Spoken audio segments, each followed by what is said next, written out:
Buenas noches. No me acordaba. Buenas noches, señoras y señores, amigos todos. Sean ustedes muy bienvenidos al Llantiol, el café teatro más importante de la calle de la Riareta.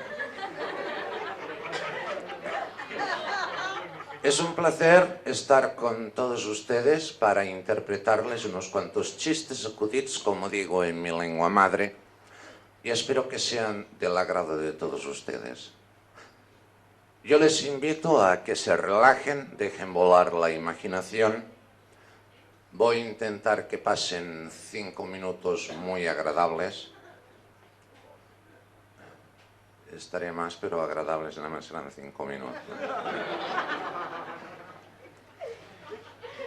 Quiero desearles también unas felices fiestas y un próspero año nuevo, puesto que después de lo que van a escuchar no creo que nos veamos nunca más.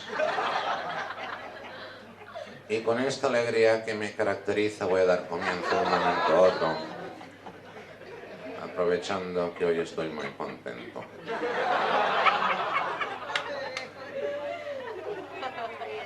Y ahora voy a descansar un rato.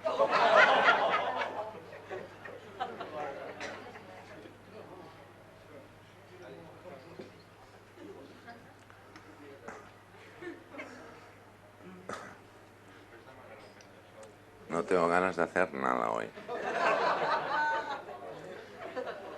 Hay días que cuesta, oigan. Pero voy a hacer un esfuerzo. Aunque sean malos. Entonces se lo va a pasar de coña, oigan.